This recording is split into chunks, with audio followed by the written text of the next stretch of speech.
किराएदार बेटा। उठ जा नालायक, सुबह के 8 बजने को है। तुझे एग्जाम नहीं देना क्या? थोड़ी देर और सोने दीजिए ना पापा। तू उठता है या फिर मैं तेरे ऊपर पानी फेंकूं? रोज गधों की तरह सोता रहता है, पेपर की कोई टेंशन ही नहीं है। और एक हमारा समय था जब हम पेपर में फेल होने के डर से रात भर पढ़ा करते थे, सो ही नहीं पाते थे। तो क्या आप उसका बदला मुझसे लेंगे? मैं 15 मिनट बाद उठ जाऊंगा, आप प्लीज आइए, मुझे डिस्टर्ब मत कीजिए। इतना कहकर रौनक रजाई ढककर फिर से सो जाता है। तू ऐसा नहीं मानेगा, रुक मैं अभी पानी लेकर आता हूँ। बस फिर क्या था, इतना कहकर वो भागते हुए बाथरूम में जाते हैं और पानी की एक बड़ी सी बाल्टी लाकर रौनक के ऊपर फेंक देते हैं।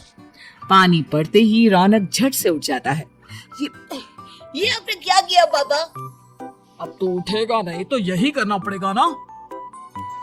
वैसे थैंक्स डैड, आपके कारण ना अब मुझे नहाने की भी जरूरत नहीं पड़ेगी। चलिए अब आप माँ से बोलकर मेरे कपड़े निकलवा दीजिए, तब तक मैं ब्रश कर लेता हूँ। वैसे कल ना आप एक काम और करना, नहलाने के साथ साथ मुझे ब्रश भी करवा देना। ये ब्रश करने में ना मुझे बहुत आलस आता है। रौनक की बातों से अरविंद का मुंह खुला का खुला रह जाता है।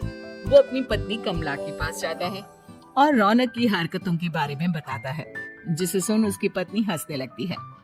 तुम अपने बेटे को समझाने के बजाय हंस रही हो। रौनक बच्चा है, धीरे धीरे सुधर जाएगा। आप क्यों उसके पीछे पड़े रहते हो? अभी नहीं सुधरेगा तो कब सुधरेगा? 10वीं क्लास में है रौनक, वो अब कोई बच्चा नहीं रहा।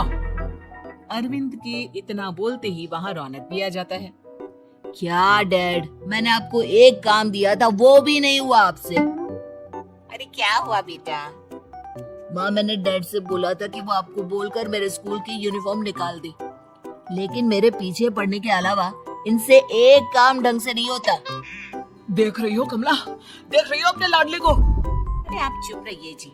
चलो बेटा, मैं तुम्हें कपड़े निकाल कर दे देती हूँ। बस ऐसे ही साल पर साल बीतते जाते हैं, लेकिन रौनक के रवैये में कोई बदलाव नहीं आता। वो पहले से भी ज्यादा आलसी और पूरी तरह अपने माता पिता पर निर्भर हो जाता है। 2 साल बाद पता नहीं कहाँ गायब रहता है पूरे दिन, अब तक तो आ जाना चाहिए था। अरे आप इतनी फिक्र क्यों कर रहे हैं उसकी? दोस्तों के साथ खेल रहा होगा, आ जाएगा अभी। ये कोई टाइम है खेलने का? 10 बजने वाले हैं, इतनी रात में कौन खेलता है? कमला कुछ कहती उससे पहले ही रौनक वहाँ आ जाता है। मम्मी जल्दी से खाना लगा दो, बहुत भूख लग रही है। तुम्हें तब तक खाना नहीं मिलेगा जब तक तुम बता नहीं देते कि इतनी रात गए कहाँ से आ रहे हो। ओह प्लीज डैड, अब आप इसी पे प्रद्युमन बनकर मेरे सर पर बंदूक लेकर मत बैठ जाना। इतनी फालतू की बकवास बंद कर और बता कहाँ से आ रहा है। माँ अब समझाइए ना डैड को। बता देना बेटा, इनको भी तसल्ली हो जाएगी। आप बोल रही हैं तो बता देता हूँ, मैं दोस्तों के साथ मूवी देखने गया था, इसलिए देर हो गई। तू इन सब चीजों में मेरे पैसे उड़ाता है। कभी 1 रुपया कमाने के बारे में सोचा है तूने? जब देखो हवा की तरह पैसे उड़ाता रहता है। माँ अब आप इन्हें चुप करा दीजिए, वरना ना मुझे गुस्सा आ जाएगा। अच्छा क्या कर लेगा? बता ना, क्या कर लेगा तू? वैसे बात तो ठीक ही है, मैं कर ही क्या सकता हूँ। पैसे तो फिर भी मैं आपसे ही मांगूंगा ना। चलिए अब ये सब बात छोड़िए और मम्मी मेरे लिए खाना लगा दीजिए। अभी लगा देती हूँ बेटा। मैं बता रहा हूँ कमला, एक दिन ये ऐसे ही बिगड़ जाएगा। उफ़ो, आप क्यों इतना पीछे पड़े रहते हो मेरे बच्चे के? बात की बाद में देखेंगे, अभी आप शांति से उसे खाना खाने देंगे। अगले दिन डैडी मुझे 10,000 रुपए चाहिए। हाँ? अब इतने पैसे क्यों चाहिए तुझे? डैड आप बिना सवाल किए कभी पैसे नहीं दे सकते क्या? जब तक तू बताएगा नहीं तुझे पैसे भी नहीं मिलेंगे। अरे अब आप अपने बेटे को पैसे भी नहीं दे सकते? नालायक, तेरी उम्र के लोग नौकरी करते हैं और एक तू है जो नौकरी करने का नाम ही नहीं लेता कभी। आप लोगों के होते हुए भला मैं नौकरी क्यों करूं? अरे हम कब तक पैसे देंगे तुझे? तुझे भी तो अपने पैरों पर खड़ा होना होगा ना। कौन सा उधार के पैरों पर खड़ा हूँ अपने ही तो पैरों पर खड़ा हूँ मैं। इसी तरह रौनक दिन प्रतिदिन लापरवाह होता जाता है। उसकी लापरवाही को देखते हुए अरविंद और कमला अपने बेटे की शादी कराने का फैसला लेते हैं और 1 महीने के अंदर अंदर ही रौनक की शादी मेघा नाम की लड़की से करा देते हैं। शादी के कुछ दिन बाद, रौनक मुझे एक अच्छी सी साड़ी चाहिए, आप ला दोगे ना? हाँ क्यों नहीं। कितने तक की आती है साड़ी? यही करीब 5,000 तक की। तुम चिंता मत करो, मैं आज ही डैडी से पैसे मांगकर तुम्हारे लिए साड़ी ले आऊंगा। आप कब तक ऐसे ही अपने पापा से पैसे मांगते रहेंगे? कोई अच्छी सी नौकरी क्यों नहीं कर लेते आप? अरे डैड के होते हुए मुझे नौकरी करने की जरूरत ही क्या है। पर आप ऐसे कब तक उनसे पैसे मांगते रहेंगे? कुछ आपको अपने दम पर भी तो करना होगा ना। अब तुम भी बाकी लोगों की तरह मुझे ज्ञान देना शुरू मत कर देना। साड़ी चाहिए ना तुम्हें, मिल जाएगी बस। इतना कहकर रौनक अपने पिता से पैसे मांगने चला जाता है। डैडी मुझे 5,000 रुपया चाहिए। अब 5,000 क्यों चाहिए तुझे? वो मेघा को साड़ी चाहिए थी।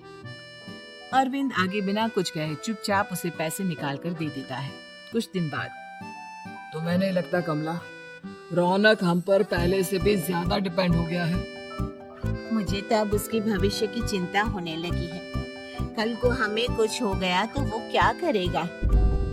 काश तुमने पहले ये सोच लिया होता तो आज हमारा बेटा इतना लापरवाह नहीं होता। तब मुझे कहाँ पता था कि मेरा लाड प्यार उसे इतना बिगाड़ देगा कि वो इस हद तक लापरवाह बन जाएगा। कोई बात नहीं, अभी भी देर नहीं हुई। मुझे पता है उसे कैसे सुधारा जा सकता है। कैसे? अरविंद कुछ कहता उससे पहले रौनक वहां आ जाता है और पैसों के लिए हाथ फैलाने लगता है। डैड, मैं और मेघा बाहर घूमने जाना चाहते हैं। अरे वाह, ये आज सूरज कहाँ से निकला है? Dad please. अच्छा चलो अब मुद्दे की बात करो। मुझे अब 25,000 चाहिए। अब तुम्हें 1 रुपया भी नहीं मिलने वाला। अगर तुम्हें पैसों की इतनी ही जरूरत है तो कोई ढंग की नौकरी कर लो। मम्मी आप कुछ कहिए ना डैड को। बेटा वो गलत क्या बोल रहे हैं? ये सब हम तेरे भले के लिए ही तो कर रहे हैं। मम्मा मैंने बताया ना आपको, मुझे नहीं करनी कोई जॉब वॉब। तो ठीक है, निकल जाओ हमारे घर से। तुम्हारे जैसे लोगों के लिए मैंने ये घर खड़ा नहीं किया है। जितना ये घर आपका है ना उतना ही मेरा भी है। मैं कहीं नहीं जाने वाला। जाना तो पड़ेगा ही तुझे, क्योंकि अब मैं तेरा कोई भी खर्चा नहीं उठाने वाला। ठीक है मत उठाइए मेरा खर्चा, मैं अपने दम पर भी जी सकता हूँ। तो बेशर्मों की तरह अब तक यहाँ क्यों खड़ा है? अपना सामान ले और निकल जाए यहाँ से। रौनक पैर पटकते हुए वहां से चला जाता है। घर से निकालना जरूरी है क्या उसे? बिना पैसों के कौन रखेगा उसे किराए पर? अगर उसका भविष्य सुधारना है तो हमें अपने दिल पर पत्थर रखकर ये कदम उठाना ही होगा। दोनों बात कर रहे होते हैं कि रौनक अपनी पत्नी के साथ एक बड़ा सा बैग लेकर घर से निकल जाता है, लेकिन घर से बाहर उसे कोई भी मुफ्त में अपने घर किराए पर नहीं रखता। अंत में थक हार कर वो फिर से अपने घर चला जाता है। क्या हुआ? थोड़ी देर पहले तो दहाड़ते हुए घर से निकला था, अब क्या हुआ? नहीं रखा ना किसी ने तुझे किराए पर? डैड प्लीज, मैं कुछ दिनों में कोई अच्छी सी नौकरी शुरू कर दूंगा। आप तब तक तो हमें रख लीजिए प्लीज। सुबह से रात हो चुकी है लेकिन कोई हमें रखने को राजी नहीं है। अब आप ही बताइए, इतनी रात को मैं मेघा को लेकर कहाँ जाऊंगा? ठीक है, बहू की वजह से मैं तुझे घर पर रख रहा हूँ, लेकिन तू इस घर में एक बेटे की नहीं बल्कि एक किराएदार की हैसियत से रहेगा। 3 महीने है तेरे पास। इन 3 महीनों के अंदर अंदर मुझे तेरी पहली तनख्वाह हाथ में चाहिए, समझ गया? पक्का डैड, इन 3 महीनों के अंदर अंदर तो कोई बढ़िया सी नौकरी ढूंढ ही लूंगा मैं। ऐसे ही धीरे धीरे समय बीतने लगता है और अरविंद के दिए 3 महीनों में से 2 महीने बीत चुके होते हैं। पापा जी ने हमें 3 महीने दिए थे, जिसमें से 2 महीने तो बीत चुके हैं। अब ये आखिरी महीना बचा है। अरे तुम चिंता मत करो, आज मेरा ना 2 जगह इंटरव्यू है, दोनों में से कहीं ना कहीं तो जॉब लगी जाएगी। अच्छा, all the best. Raunak interview के लिए निकल जाता है। जिसके बाद शाम में रौनक घर आता है। कैसा गया इंटरव्यू? आपकी नौकरी लगी या नहीं? अरे पहले सांस तो ले लेने दो अच्छे से। बताइए ना, मुझसे तो जरा भी इंतजार नहीं हो रहा है। वो दरअसल बात यह है कि मेरी नौकरी तो लग चुकी है लेकिन पैसे बहुत कम है। कितने पैसे हैं? 15,000। इतने में अरविंद और कमला मिठाई का डिब्बा लेकर आ जाते हैं। बधाई हो बेटा। हम जानते थे तेरी जॉब जरूर लगेगी।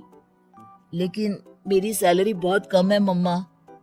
कम है तो क्या हुआ, धीरे धीरे बढ़ जाएगी। हाँ बेटा, हम तो बस चाहते थे कि तू अपने पैरों पर खड़ा हो जाए।